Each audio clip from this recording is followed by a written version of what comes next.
इस वक्त एक बड़ी खबर सामने आ रही है वाराणसी से। वाराणसी की कोर्ट में सर्वे में मिले शिवलिंग की कार्बन डेटिंग पर फैसला टल चुका है। अब ये फैसला 11 अक्टूबर को आएगा।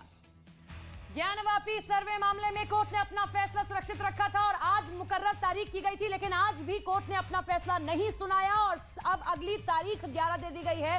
कोर्ट का ये कहना है कि दोनों ही पक्षों को एक बार फिर से सुना जाए और उसके बाद 11 तारीख को फैसला दिया जाए। तो शिवलिंग की कार्बन डेटिंग होनी है या फिर नहीं है, सुनवाई एक बार फिर से जो फैसला है वो टल गया है, अगली तारीख दे दी गई है। अब 11 अक्टूबर को इस पूरे मामले के ऊपर फैसला आना है। ये सबसे बड़ी खबर इस वक्त की। तो सभी की नजरें टिकी हुई थी कि आज कोर्ट की तरफ से फैसला क्या कुछ आता है, क्योंकि पिछले सुनवाई में दोनों पक्षों की दलीलें सुनने के बाद जिला जज की तरफ से फैसला सुरक्षित रख लिया गया था। लेकिन अब ये बड़ी जानकारी मिल रही है कि कार्बन डेटिंग को लेकर 11 अक्टूबर को जिला जज की तरफ से फैसला सुनाया जा सकता है। इससे पहले कोर्ट के आदेश पर ही पूरा का पूरा ज्ञानवापी परिसर जिसका सर्वे हुआ था, जिसमें शिवलिंग नुमा जो चीज मिली थी उसी की जांच को लेकर याचिका दाखिल की गई थी, जिसको लेकर अब हिंदू पक्ष में भी रार दिखाई दे रही है। क्योंकि एक धड़ा यह कह रहा है कि इससे डैमेज होगा, दूसरा पक्ष ये कह रहा है कि अगर जांच होती है, कार्बन डेटिंग होती है, तो ऐसे में पता लग पाएगा कि वो शिवलिंग कितना पुराना है, कितना प्राचीन है, उसकी उम्र, उसकी लंबाई, उसकी चौड़ाई क्या कुछ है। तो कार्बन डेटिंग को लेकर दरअसल आज फैसला आना था और कोर्ट ये तय करता कि क्या कार्बन डेटिंग होगी या नहीं होगी, लेकिन आज भी कोर्ट ने अपना फैसला नहीं सुनाया। कुछ और तथ्य हैं जो सामने आने बेहद जरूरी हैं और उसी के आधार पर कोर्ट अब अपना फैसला 11 तारीख को सुनाएगा। दोनों ही पक्ष के वकील कोर्ट रूम के अंदर मौजूद थे। इसी के साथ में जज ने अब आगे की तारीख तय कर दी है, यानी कि 11 अक्टूबर तक का इंतजार करना होगा कि जो वजू खाने के अंदर शिवलिंग नुमा आकृति मिली है, अब उसकी कार्बन डेटिंग होगी या नहीं। तो बड़ी संख्या में ऐसे लोग हैं जो ये मानते हैं कार्बन डेटिंग से दूध का दूध, पानी का पानी हो जाएगा। वो वाकई शिवलिंग है या मुस्लिम पक्ष जैसा उसे फव्वारा करार दे रहा है, उसके बाबत भी बहुत हद तक सत्यता सामने आ पाएगी और इसीलिए कार्बन डेटिंग कराना जरूरी है।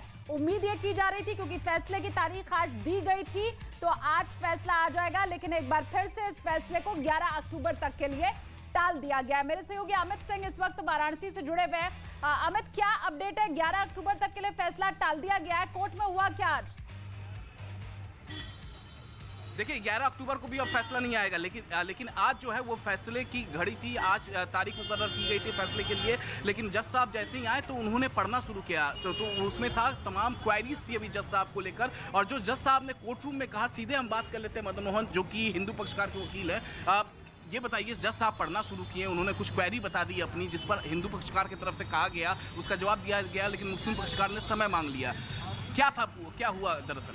असल बात है, माननीय न्यायाधीश महोदय से आज तो हम अपेक्षा कर रहे थे वो निर्णय देंगे, परंतु वो अपने को क्वेरी करना चाह रहे थे और स्पष्ट होना चाहते थे कि क्या इतना सेंसिटिव मामले में क्या रेडियोलॉजी, कार्बन डेटिंग या किस तरह कराई जा सकती है, कि उसका परीक्षण किस प्रकार हो, वो स्पष्ट होनी चाहिए। क्योंकि शिवलिंग प्रकट हुआ है तो उसका किसी प्रकार से बेअदबी या असम्मान न हो, इस भावना को ध्यान में रखते हुए पूरी एक्सरसाइज हो जा रही है और वो चाह रहे थे कि इसमें आप अपनी बात रखिए। और हमारी बात सुनने के बाद विपक्षी कहा कि मुझे भी एक अवसर 11 तारीख को दिया जाए, वो भी अपनी बात रखेंगे।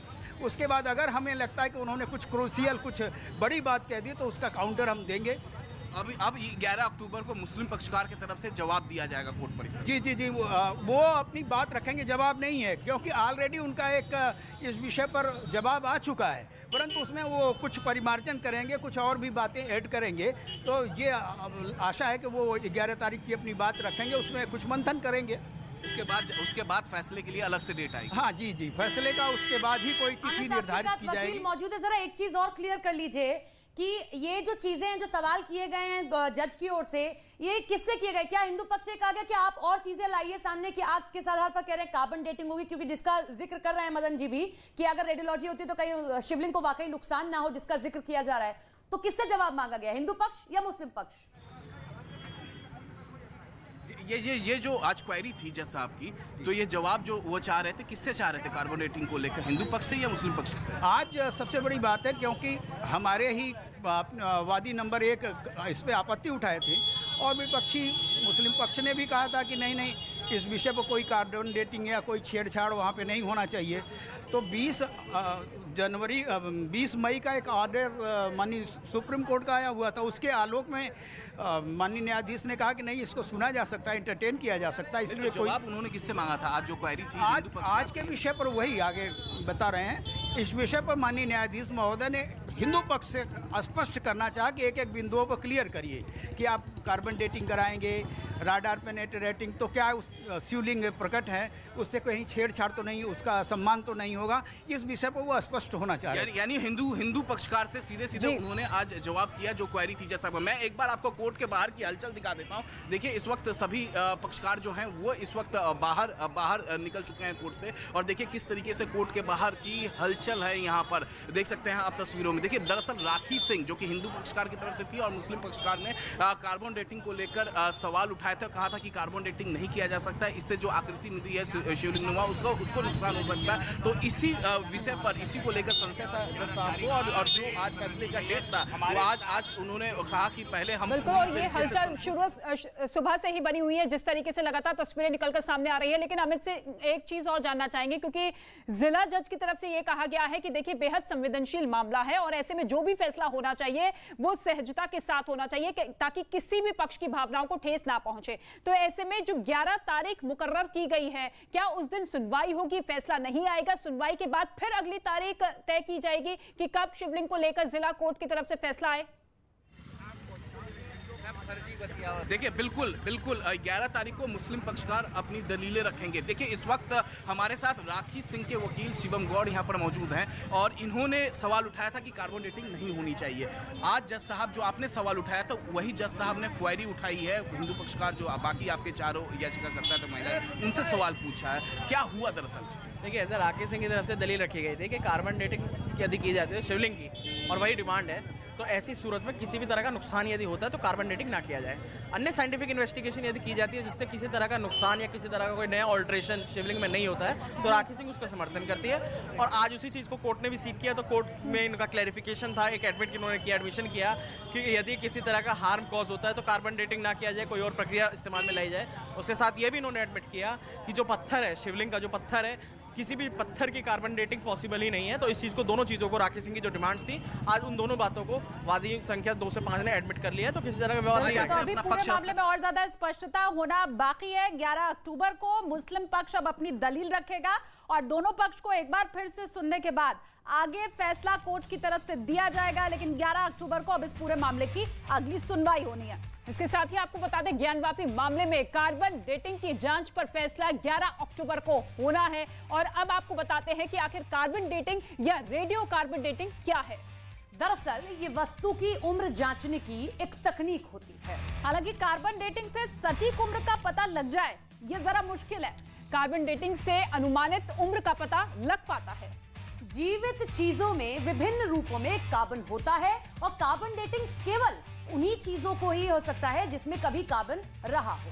डेटिंग पद्धति इस तथ्य का उपयोग करती है जिसका सीधा सीधा मतलब यह हुआ कि कोई भी सजीव वस्तु जिसके अंदर कार्बन होता है, जब वो मृत हो जाती है तब उसके बचे हुए अवशेष की गणना करके कार्बन डेटिंग की जाती है। कार्बन डेटिंग का इस्तेमाल कार्बनिक पदार्थों की आयु को जानने के लिए किया जाता है, चीजें जो कभी जीवित थी।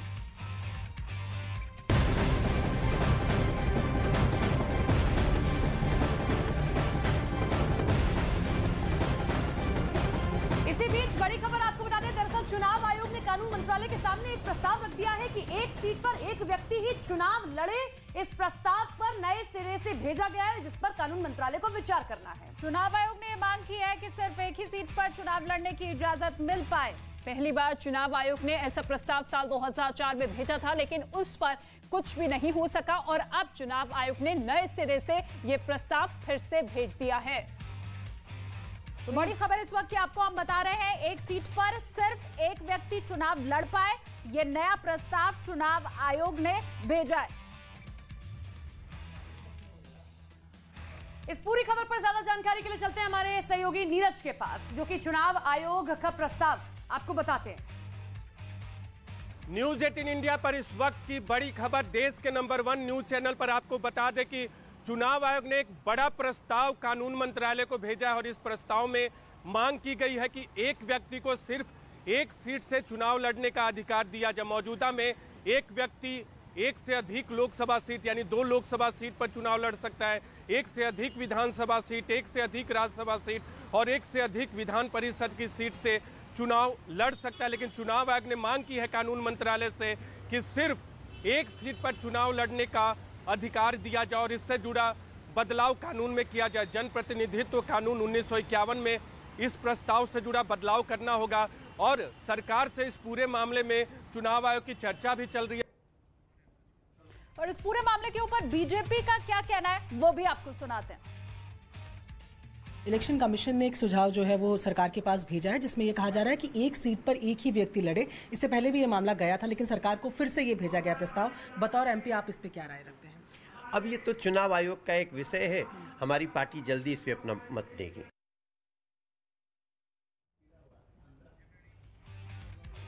और उधर कांग्रेस ने चुनाव आयोग के इस प्रस्ताव पर क्या कुछ कहा है, सुनिए।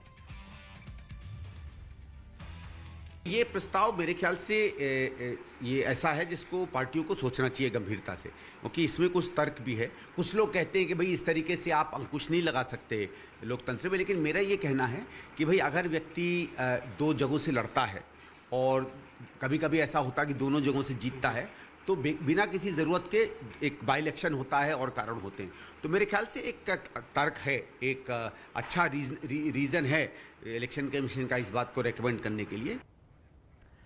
और अब आपको दिखाते हैं आसमानी आफत से जुड़ी 10 बड़ी खबरें रफ्तार अंदाज में। उत्तराखंड के उत्तरकाशी में जारी रेस्क्यू ऑपरेशन खराब मौसम की वजह से प्रभावित हो रहा है। उत्तरकाशी की द्रौपदी डांडा पीठ पर प्रशिक्षण के लिए निकला 58 पर्वतारोहियों का दल मंगलवार सुबह हिमस्खलन की चपेट में आ गया था, जिसके बाद से लगातार रेस्क्यू ऑपरेशन जारी है। उत्तरकाशी के द्रौपदी डांडा पीक पर जारी राहत और बचाव के काम के बीच 4 पर्वतारोहियों के शवों को हेलीकॉप्टर द्वारा हर्षिल हेलीपैड लाया गया, जिसके बाद सभी शवों को पोस्टमार्टम की कार्रवाई के लिए भेज दिया गया है। उत्तरकाशी के डीएम के मुताबिक मृतकों के परिजनों को सूचना दे दी गई है। जम्मू कश्मीर की कंगन धरी लिंक रोड पर भारी भूस्खलन के चलते यातायात व्यवस्था ठप हो गई है। भूस्खलन की वजह से करीब 18,000 गांव वालों का नेशनल हाईवे 44 से संपर्क एकदम कट गया है। नेपाल में भारी बारिश के बाद गंडक नदी उफान पर है। खतरे के निशान से गंडक नदी 65 सेंटीमीटर ऊपर बह रही है, जिसका असर बिहार में भी दिखाई दिया। निचले इलाकों में नदी का पानी फैलने लग गया है। गोपालगंज और आसपास के इलाकों में जल संसाधन विभाग के अधिकारी लगातार मॉनिटरिंग कर रहे हैं। भारी बारिश गोपालगंज के वाल्मीकि नगर बैराज से 4,40,000 क्यूसेक पानी गंडक नदी में छोड़े जाने के बाद इलाके के निचले इलाकों में पानी भर गया है। पानी के असर से बने के लिए लोग ऊंचे स्थानों पर जाने लगे हैं। जिला प्रशासन ने एहतियाती तौर पर हाई अलर्ट जारी कर दिया है। गंडक नदी खतरे के निशान से करीब 1 मीटर ऊपर बह रही है। लगातार कटाव की वजह से ग्रामीणों में खौफ का माहौल है। उत्तर प्रदेश के मुख्यमंत्री योगी ने ज्यादा बारिश से प्रभावित इलाकों के जिलाधिकारियों को निर्देश दिए हैं कि राहत कार्य का प्रभावी संचालन सुनिश्चित कराएं। जल भराव वाले स्थानों से लोगों को सुरक्षित स्थानों पर ले जाने के लिए इंतजाम किए जाएं। जिलाधिकारियों को कहा गया पंचायती राज, ग्राम विकास, नगर विकास, चिकित्सा एवं स्वास्थ्य विभाग, पशुपालन एवं अन्य विभागों के अधिकारियों को भी क्षेत्र में लगातार सक्रिय रहने को कहा गया है।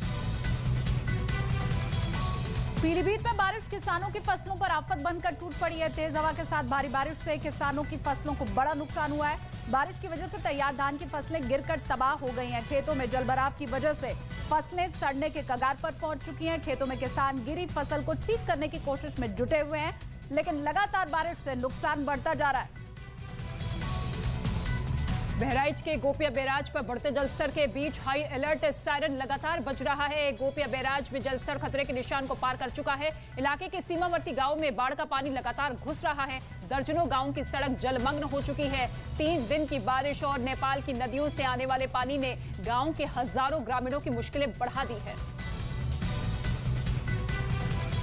उत्तर प्रदेश के बलरामपुर में बाढ़ के तेज बहाव में एक स्विफ्ट डिजायर कार बह गई। कार में सवार एक ही परिवार के 4 लोगों को गांव वालों ने कड़ी मशक्कत के बाद बाहर निकाला और इसके बाद कार को भी ट्रैक्टर के सहारे खींचकर बाहर निकाला गया। और बिहार के भागलपुर में महज कुछ घंटे की बारिश में घरों में पानी घुस आया। भागलपुर स्मार्ट सिटी प्रोजेक्ट का हिस्सा है, लेकिन खराब ड्रेनेज व्यवस्था की वजह से बारिश के बाद घरों में 4-4 फीट तक पानी बढ़ जाता है।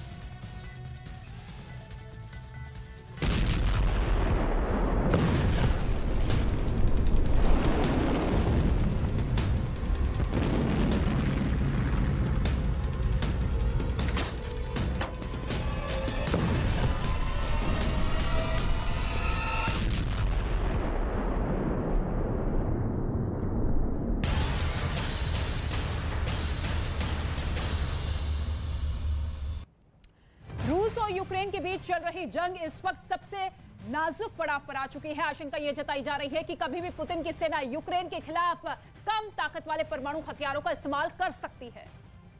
और इस डराने वाली आशंका को अब अमेरिकी राष्ट्रपति जो बाइडेन का वो नया बयान और ताकत दे रहा है, जिसमें उन्होंने दुनिया को आग्रह करते हुए कहा कि क्यूबन मिसाइल क्राइसिस के बाद इस वक्त दुनिया पर तबाही का खतरा बड़ा मंडरा रहा है। क्योंकि पुतिन की परमाणु हथियारों के इस्तेमाल को लेकर धमकी यह कोई मजाक नहीं है। जो बाइडेन की तरफ से यह बात अब कही गई है।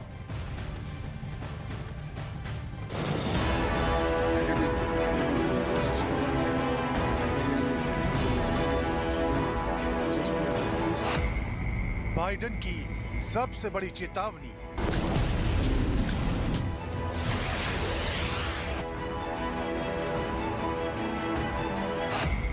दुनिया पर परमाणु तबाही का खतरा।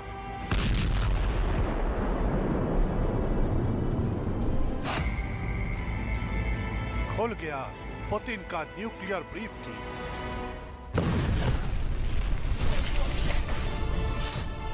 अभी तक यूक्रेन के खिलाफ पुतिन के मन में जो भी आया वो उन्होंने अंजाम दिया।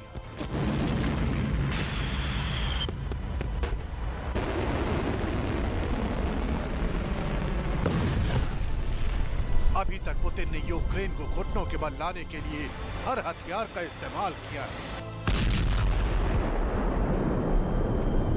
अभी तक पुतिन ने हर धमकी, हर पाबंदी को दरकिनार कर यूक्रेन के साथ वो किया है जिसकी चर्चाएं दुनिया भर के अखबारों की सुर्खियां बनी। लेकिन अब यूक्रेन के खिलाफ पुतिन जिस प्लानिंग में जुटे हैं वो इतिहास की भयानक घटनाओं को एक बार फिर वर्तमान का हिस्सा बना सकती है। क्योंकि अमेरिका के राष्ट्रपति जो बाइडेन ने अपने नए बयान में दुनिया को चेतावनी देते हुए डराने वाली आशंका को सामने रख दिया है। इस बार बाइडेन के बयान की सबसे खास बात यह है कि उन्होंने पुतिन की परमाणु प्लानिंग को क्यूबा के मिसाइल संकट से जोड़ दिया है। टैक्टिकल न्यूक्लियर वेपन के बारे में पुतिन कोई मजाक नहीं कर रहे हैं। क्यूबा मिसाइल संकट के बाद इस वक्त दुनिया पर बहुत बड़ा तबाही का जोखिम मंडरा रहा है। सवाल उठता है कि आखिर बाइडेन ने इस बार क्यूबन मिसाइल क्राइसिस का जिक्र क्यों किया? क्यों उन्होंने कहा कि दुनिया कयामत वाले हाई रिस्क के दौर से गुजर रही है? इन दोनों सवालों के जवाब समझने के लिए हमें अतीत में दबे उस स्याह इतिहास को कुरेदना होगा जिसने दुनिया के सामने बहुत बड़ा संकट खड़ा कर दिया था।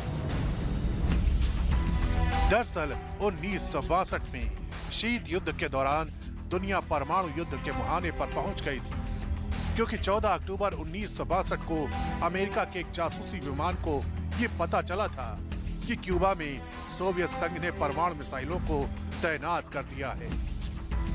जिस जगह पर इन परमाणु मिसाइलों को तैनात किया गया था वो जगह अमेरिका के फ्लोरिडा तट से महज 150 किलोमीटर की दूरी पर मौजूद थी। क्यूबा में परमाणु मिसाइलों को ऐसी जगह तैनात किया गया था जहां से अमेरिका के बड़े हिस्से पर हमला किया जा सकता था। इतिहास में इस घटना को शीत युद्ध के सबसे नाजुक लम्हों में से एक क्यूबा मिसाइल संकट के रूप में याद किया जाता है। यही वजह है कि बाइडेन को अब ये लग रहा है कि एक बार फिर रूस अपने सहयोगी देशों के साथ मिलकर यूक्रेन के खिलाफ न सिर्फ टैक्टिकल न्यूक्लियर वेपन का इस्तेमाल कर सकता है, बल्कि दुनिया के सामने एक नया खतरा खड़ा कर सकता है। क्योंकि मौजूदा वक्त में यूक्रेन में रूसी सेना के साथ जो कुछ हो रहा है उसे लेकर लगातार ये बातें कही जा रही हैं कि पुतिन कभी भी अपना न्यूक्लियर ब्रीफकेस खोल सकते हैं। और रूस और यूक्रेन के बीच चल रही जंग में यूक्रेन की सेना जबरदस्त पलटवार कर रही है। खबर है कि डोनेत्स्क और लुहांस्क में यूक्रेन की सेना तेजी से अब आगे बढ़ रही है। यूक्रेन की सेना ने यह दावा किया है कि इन दोनों ही इलाकों में रूस की सेना को 12 मील पीछे ढकेल दिया गया है। ज़ेलेंस्की की तरफ से यह भी दावा किया गया है कि जल्द ही क्राइमिया को भी कब्जे में ले लिया जाएगा।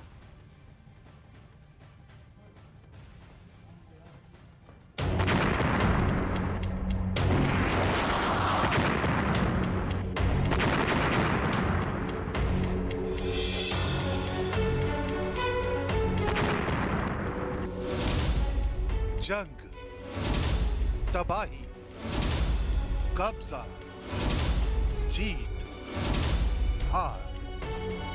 बीते 7 महीनों से यूक्रेन में यही चल रहा है।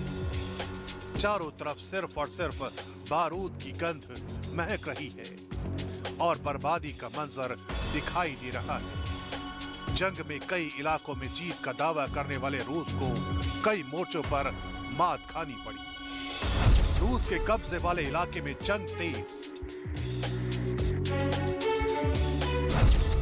यूक्रेन की सेना का जबरदस्त पलटवार। पुतिन के किले को कब्जे में लेने की तैयारी। जनमत संग्रह कराकर 4 इलाकों पर कब्जे का दावा करने वाले पुतिन की सेना को उन्हीं इलाकों में मात मिलने की तस्वीरें सामने आने लगी। खेरसॉन की ये तस्वीरें देखिए। यहाँ के एक गांव पर यूक्रेन की फौज ने अपना कब्जा कर लिया है। रूस का झंडा हटाकर यूक्रेन का झंडा भी लगा दिया, यानी यूक्रेन लगातार दबाव बना रहा है। अगर खेरसॉन हाथ से निकला तो ज़ेलेंस्की क्राइमिया पर हमला बोल देगा, जिस पर 2014 से रूस का कब्जा है। यूक्रेन की सेना लगातार पलटवार कर रही है। अब रूस के कब्जे वाले क्राइमिया में भी पलटवार की तैयारी जबरदस्त चल रही है। अमेरिका के एक बड़े अधिकारी ने दावा किया है कि क्राइमिया को भी यूक्रेन की सेना रूस से आजाद करा लेगी, यानी पुतिन के सबसे बड़े किले पर ही कब्जा हो जाएगा। ज़ेलेंस्की भी अपने सैनिकों के धाकड़ अंदाज को देखकर दोबारा क्राइमिया को अपने कब्जे में लेने का प्लान करने लगे हैं। Від продажу нафти і газу, щоб жоден нафтодолар і жодне газоєвро більше не могли піти на продовження російської війни проти України і усього цивілізованого світу. Тільки українські спеціалісти можуть гарантувати, що на Запорізькій станції не буде жодних радіаційних інцидентів.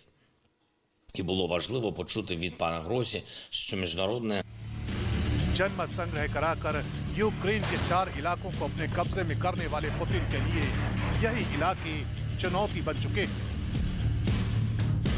हालात ऐसे बन रहे हैं कि इन्हीं इलाकों में यूक्रेन की सेना जबरदस्त पलटवार कर रही है। डोनेत्स्क और लुहांस्क में यूक्रेन की सेना तेजी से आगे बढ़ रही है। यूक्रेन की सेना का दावा है कि इन इलाकों में रूस की सेना को 12 मील पीछे धकेल दिया है। ज़ेलेंस्की का दावा यह है कि लुहांस्क के गांव को पूरी तरह से रूस के कब्जे से आजाद करा लिया गया है।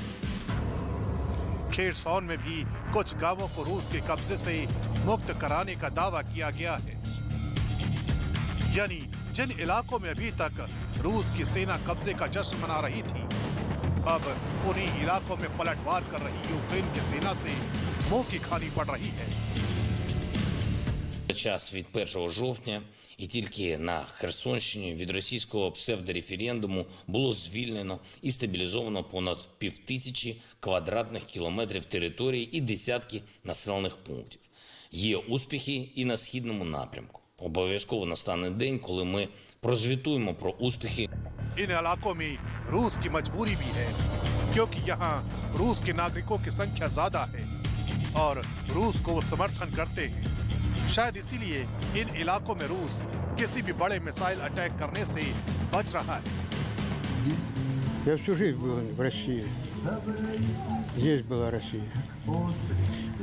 Какой ваш выбор был сегодня? Да. इन तस्वीरों को देखिए कैसे रूस के हॉवित्जर तोपों को निशाना बनाया गया। इन हॉवित्जर तोपों की फायरिंग रेंज 30 से 70 किलोमीटर के बीच है, लेकिन यूक्रेन की सेना ने इन्हें ऐसे तबाह किया जैसे कोई आतिशबाजी हो रही है।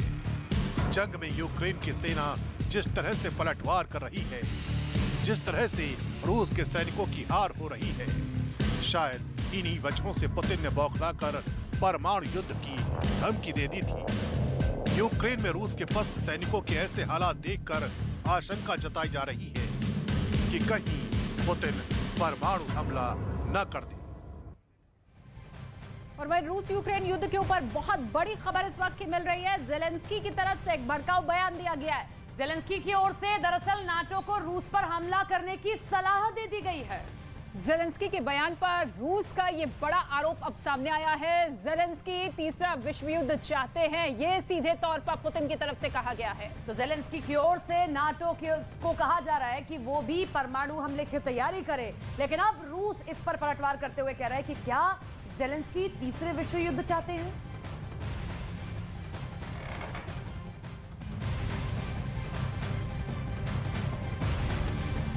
तो रूस पर जैसे जैसे यूक्रेन पलटवार कर रहा है, वैसे वैसे जेलेंस्की का आत्मविश्वास भी अब 7वें आसमान पर पहुंचता दिखाई दे रहा है।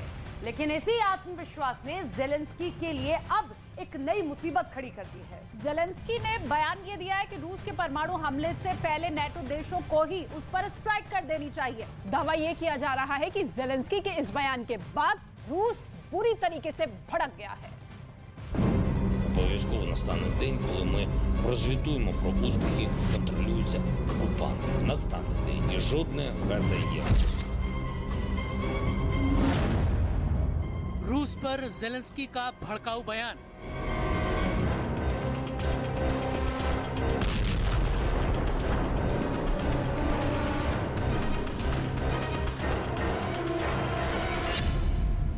रूस पर परमाणु स्ट्राइक की सलाह।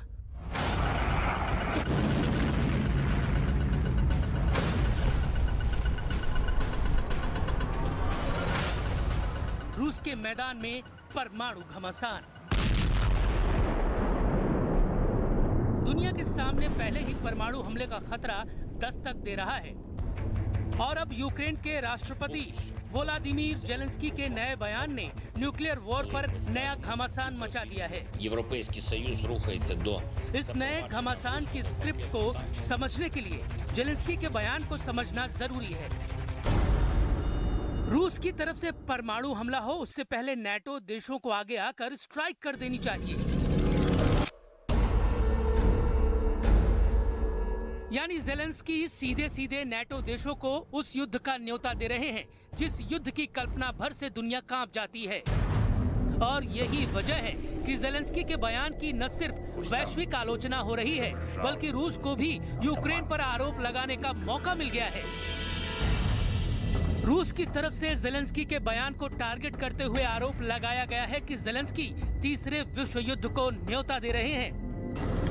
खबर तो ये भी है कि जेलेंस्की का परमाणु हमले वाला बयान वैश्विक स्तर पर निंदा की वजह बन गया है, जिसके चलते जेलेंस्की के एडवाइजर को बीच बचाव में उतरना पड़ गया और ये बताना पड़ा कि जेलेंस्की के बयान का असल मतलब क्या था। और आइए अब आपको ये भी दिखाते हैं कि आखिर जेलेंस्की क्यों इतने आत्मविश्वास में हैं और क्यों वो नेटो देशों को संभावित खतरे से पहले दुश्मन पर हमला करने की सलाह दे रहे हैं। दरअसल नेटो देशों से मिल रहे हथियारों की बदौलत यूक्रेन रूस को लगातार भारी नुकसान पहुंचा रहा है। रोजाना रूस के सैन्य ठिकानों और उसके आर्टिलरी यूनिट को तबाह करने की तस्वीरें सामने आ रही हैं। इतना ही नहीं, यूक्रेन के सैनिक लगातार रूसी सेना को करारा जवाब दे रहे हैं। बावजूद इसके रूस की तरफ से संप्रभुता की रक्षा के लिए परमाणु हमले की बातें लगातार कही जा रही हैं।